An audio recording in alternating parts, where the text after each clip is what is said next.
NFL rapid fire. You ready to go? Yes. All right, I'm excited for this. Let's see what our first game is.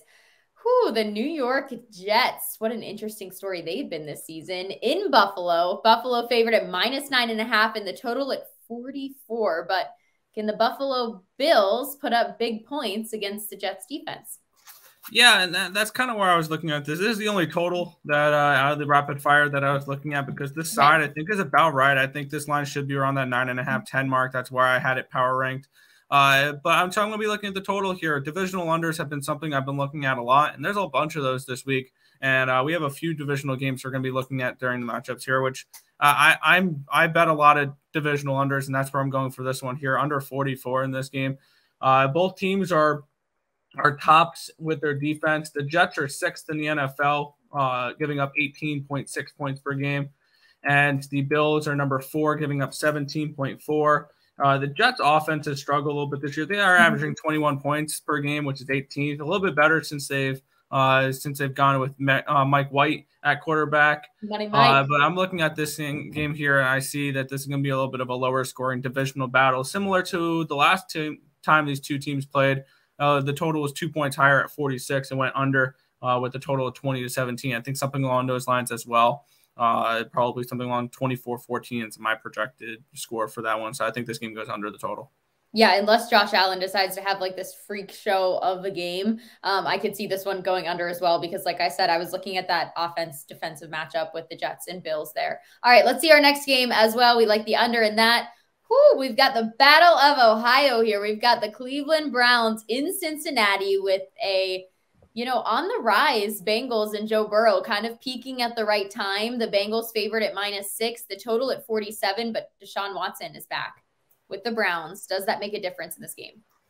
I'm not a fan of Deshaun Watson. I faded him a little bit last week with his passing yards under for his first week back. Unfortunately, I had the Texans, even though the Texans didn't cover and they didn't give up a single defensive touchdown, a touchdown on defense. Cleveland didn't score anything on offense. All their touchdowns were through defensive touchdowns. So it wasn't Deshaun Watson doing the job last week.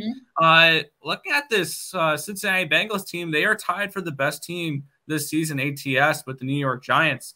They're 9-3 against the spread. They're 8-4 overall. And I think it's time maybe we should start looking at maybe some Cincinnati Bengals, AFC North futures, maybe some AFC futures. This team is starting to peak into form. I think their only threat really is Kansas City, to be completely honest. So I like the Bengals to take care of business in this game. I have this game more around that. I had this game more around like up and above a touchdown. I had this game capped around 7.5, 8.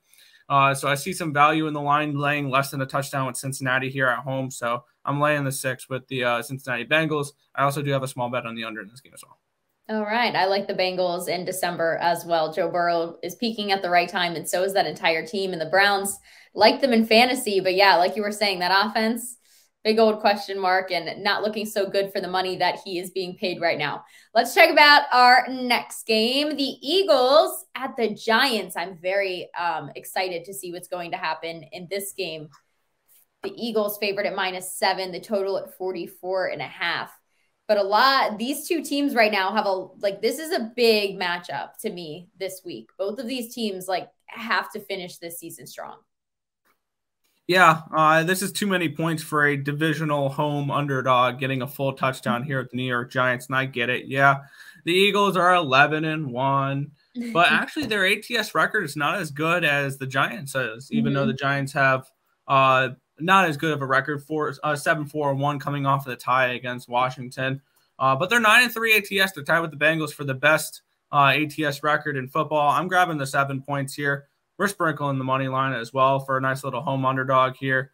I like the Giants in this spot. We have the Eagles coming in off of a couple of nice wins, but this is just too many points. According to my numbers, I had this game around a 5, 5.5. So I see a little bit of value here with the home underdog as well. So I'm going to go ahead and take the points with the Giants here. Yeah, I kind of like that one too. I don't know. Like I said, the Giants, they know exactly where they are and where they need to be in the next few games. And I'd be a little worried about giving the Eagles an entire touchdown in this game, especially with what the Giants can do if that run game gets going as well. All right, let's see what we've got next up on our slate. We've got the Chiefs in Denver and only favored minus 9.5. I mean, I get it. Total at 43. And I'm assuming it's because of the Broncos defense and the Chiefs not being as great, but like we've seen this Denver offense not be able to do much this season. So I want to know what your projection was. Yeah, this is an interesting game Yeah. because the Denver Broncos have the second best defense in football, only giving up 17 points per game, and the worst offense in football, 13.8. I do have the under bet in this game, but I'm going to go with the Does that side in scream this under spot to here you? because I mean, yeah, the under's the easy play in this one because when in doubt, death taxes and Broncos going under the total. But I think this is once again like last game. This is too many points for a divisional home underdog. Okay. So we're going a little bit of Broncos country. Let's ride plus the 9.5. I think this is too many points. I had this game around a 6.5, 7-ish. Like I think it should have been around the touchdown range, not getting close to 2 touchdowns here. So I grabbed the Broncos plus 9.5. Put a quarter unit on the money line, like stuff like that. Like, because whenever I do bet an underdog, I take a sprinkle on the money lines because if you're betting an underdog, you think that there is a decent chance they do pull off the upset and there's value on that money line. So I went ahead, I took 9.5 with the Broncos, small sprinkle on the money line as well.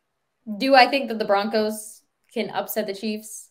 Absolutely Probably not, but that's plus 335. Stranger things have happened this season. I mean, so I don't put anything past the NFL at the moment, but if Patrick Mahomes gets going, I'm a little nervous about this. However, I do see the value in what you picked because of the Broncos defense. And sometimes Patrick Mahomes can struggle against a good defense. Let's not knock that out of the park as well. It takes him a little bit more to get going. All right. Was that our 5th one? Do we have another? Did I lose count? All right. The Minnesota Vikings in Detroit. The Lions favored at minus 2.5 and the total at 52.5. The Vikings have about, I feel like, zero respect still this season, even though they've been doing really well. Marquee matchup of the year. Yeah, of course, every Lions one is. But I feel like the Vikings are just not getting the respect they deserve. Nobody fully trusts them yet. So what do you like in this matchup? Do you kind of agree? Like, does anybody fully trust the Vikings? Nobody fully trusts the Vikings because statistically they're the luckiest team in NFL history at the moment. They have the lowest point differential for a 10-2 football team in NFL history. They are squeaking by with 1-score wins, and the 2 games they lost, they got absolutely blown out versus good competition. This line opened up around Minnesota -2, -1.5 range, and it's flipped. And this is telling you the market see the 5-7 Detroit Lions and the Minnesota Vikings 10-2 as equals. Should tell you everything you need to know about this game.